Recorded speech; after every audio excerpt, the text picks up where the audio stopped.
অনেক দিন আগে একটা ছোট্ট গ্রামে একজন গরিব কৃষক বাস করত। আজকে সারাটা দিন মাঠের মধ্যে কাজ করলাম, পুরোপুরি ক্লান্ত হয়ে গেলাম। যাই একটু কুয়ো থেকে জল তুলে খাই। কি হে কৃষক মশাই, তোমাকে আজকে বড়ই বিষণ্ণ লাগছে দেখতে পাচ্ছি। কেন, কোনো কি সমস্যায় পড়েছে তুমি? আমাকে বললো, আমি হেল্প করতে পারি। আমার মাঠে যা ফসল ছিল সব সব নষ্ট হয়ে গেছে। এখন আমি মহাজনের সমস্ত টাকা পরিশোধ করি কি করে বলো? সত্যিই তো মহা চিন্তার কথা, কিন্তু তুমি একদম চিন্তিত হইও না। আমার কাছে একটা ডায়মন্ড আছে, এই তুমি নিয়ে নাও। আর এটাকে তুমি বিক্রি করে যা টাকা পাবে, সেই টাকা দিয়ে সমস্ত মহাজনের ঋণ শোধ করবে। ও মা, এ তো বিশাল বড় ডায়মন্ড, বিক্রি করলে অনেক অনেক টাকা পেয়ে যাব। তোমার এই ঋণ টুনি পাখি আমি কোনোদিনও ভুলতে পারবো না। তোমাকে অসংখ্য অসংখ্য ধন্যবাদ। আর তখন এদিকে বনের অপর প্রান্তে একটা সাপ ঘুরছিল, খাবারের সন্ধান করছিল সর্বত্র। আর ওই তো ওইদিকে দেখতে পাচ্ছি মানুষেরা সমস্ত গাছ কেটে নিয়ে পালিয়ে গেছে, আর নিচে একটা টুনি পাখির বাসা পড়ে আছে। না, যাই, একটু গেলে নিশ্চয়ই খাবারটা আমি খেতে পাবো। এদিকে তখন ওই সাপটি আস্তে আস্তে করে ঘাসের ওপর দিয়ে এগিয়ে যায়।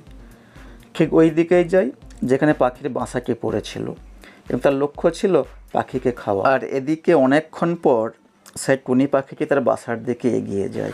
সমস্ত মানুষেরা এসেছিল এখানে, দেখো কিরকম গাছগুলো কেটে নিয়ে চলে গেছে।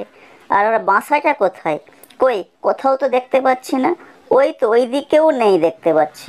তুমি নিশ্চয়ই তোমার বাসাটাকে খোঁজ করছো। একটু আগেই তো এসেছিল একটা সাপ, আর তোর বাসাটাকে মুখে করে তুলে নিয়ে এসে চলে গেল, ওই দিকে চলে গেছে। ওই দিকে বললে? আচ্ছা, আমি এক্ষুনি যাচ্ছি, দেখি কোথায় আছে। আর এদিকে তখন সেই সাপটি বাচ্চাগুলোকে খাওয়ার জন্য প্রস্তুত হয়। ওহ, অনেক অনেক দিন পর আজ টুনি পাখির মাংস খাবো। ওহ, ভারী মজা হবে, দারুণ দারুণ খাবো। বেশ, কেউ নেই এখানে, আমি একটুবার খাই। থামো থামো, তুমি আমার এই বাচ্চাগুলোকে খেতে পারো না? আমি কত কষ্ট করে বড় করেছি এদেরকে, তুমি এদেরকে একটু ছেড়ে দাও প্লিজ। তোমাকে আমি অনেক অনেক সম্পত্তি দেবো, ছেড়ে দাও। না, আমি আজ এই টুনি পাখির বাচ্চাকে খাবোই, কেউ আমার হাত থেকে একে ছাড়তে পারবে না। দেখো সাপ মশাই, তুমি তো আমার থেকে অনেক শক্তিশালী, তোমার সঙ্গে আমি ঝগড়া করে পেরে উঠতে পারবো না। শুধু একটা অনুরোধ করব, তুমি আর বাচ্চাকে ছেড়ে দাও, আমিও তোমাকে অনেক সাহায্য করব, অনেক অনেক পয়সা দেব। তোর মাটা না আমার মনটাকে বিষিয়ে দিল। যাই, আমি একটু মুখটা ধুয়ে আসি, তারপর তোকে আমি খেতে বসবো। এদিকে সাপটি ওই বাচ্চাটিকে না খেয়ে অন্যত্র চলে যায়। আর এদিকে ঠিক পরের দিন সকালবেলা সেই কৃষককে দৌড়াতে থাকে, উদ্দেশ্য বাজারে যাওয়ার জন্য এবং সেই ডায়মন্ডকে বিক্রি করার জন্য। দেখুন, আমার কাছে খুব সুন্দর একটা ডায়মন্ড আছে, আমি বিক্রি করতে চাই, তুমি কি একবার দেখবে? এই দেখো, এই তোমার টেবিলে আমি রাখলাম, দাম বলো। এ তো খুব দামি ডায়মন্ড, আর এটা তুমি কোথায় পেলে?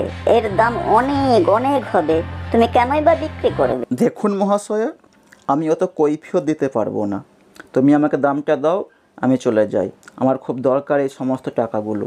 যাক বাবা, ডায়মন্ডটা বিক্রি করে অনেক অনেক টাকা পেয়েছি, আমি এবার মহাজনের সমস্ত টাকা শোধ করে দেব। বাড়ি আসবার সময় কৃষকটি ওই টুনি পাখির বাসাকে দেখতে পাই। আজকে এখানে এত বৃষ্টি হচ্ছে, আর এখানে একটা পাখির বাসা পড়ে আছে, নিশ্চয়ই কোনো একটা গাছ থেকে উড়ে এসে এখানে পড়ছে। আর দেখো বাচ্চাটি অসহায় হয়ে ভিজছে। না, আমার পাখিটিকে সাহায্য করা উচিত, একে আমি নিয়ে যাব, আমার ঘরের মধ্যে নিয়ে যাব এবং এর সেবা শুশ্রূষা করব আমি। আর অল্প কিছুক্ষণ পর ওই জায়গাতে সে সাপটি আসে এবং সে বাচ্চাটির খোঁজ করতে থাকে সেখানে। বাসাটি গেল কোথায়, আর পাখিটি বা গেল কোথায়? পাখি তো উঠতে পারছিল না, একটা ছোট্ট বাচ্চা। ওহ, দারুণ মাংস খেতাম। আচ্ছা, একটু ওদিকে যাই, একটু খোঁজ করে আসি। আর এদিকে ওই কৃষকটি ওই বাসাকে ঘরের মধ্যে রেখে বাইরে বেরিয়ে আসে। যাক, আমার আর কোনো টেনশন নেই, মহাজনের সমস্ত টাকা আমি শোধ করে দিয়েছি, আর বাসাকেও আমি ঠিক করে রেখে দিয়েছি। কিন্তু ওই দিকে টুনি পাখিটা আসছে কেন? কী হে মশাই, কী হয়েছে? আর কি বলবো কৃষক ভাই, আমার বাসাকেই আমি খুঁজে পাচ্ছি না। আমি তোমাকে সাহায্য করলাম দেখো, অথচ কেউ আমাকে আর সাহায্য করছে না, এখন খুব বিপদে আছি কি আমি। বললে? তুমি তোমার ছানাদের খুঁজে পাচ্ছ না? আমি তো আজকে একটা বাসা কুড়িয়ে আনলাম, তার মধ্যে একটা ছানাও ছিল, দেখো তো এটা তোমার কিনা, এই আমি এক্ষুনি নিয়ে আসছি। তখন কৃষক ঘরের মধ্যে চলে যায় এবং মাথায় করে সেই বাসাটিকে বাইরে বের করে আনে। এই তো আমি রেখে দিলাম পাখির বাসাটিকে, দেখো তো টুনি বন্ধু, এটা কি তোমার বাসা, তুমি যার খোঁজ করছিলে? হ্যাঁ হ্যাঁ, এটাই তো আমার ছানা। যাক বাবা, ভগবান তোমাকে অসংখ্য ধন্যবাদ। আজকেই বুঝতে পারলাম উপকার করলে নিশ্চয়ই উপকার পাওয়া যায়।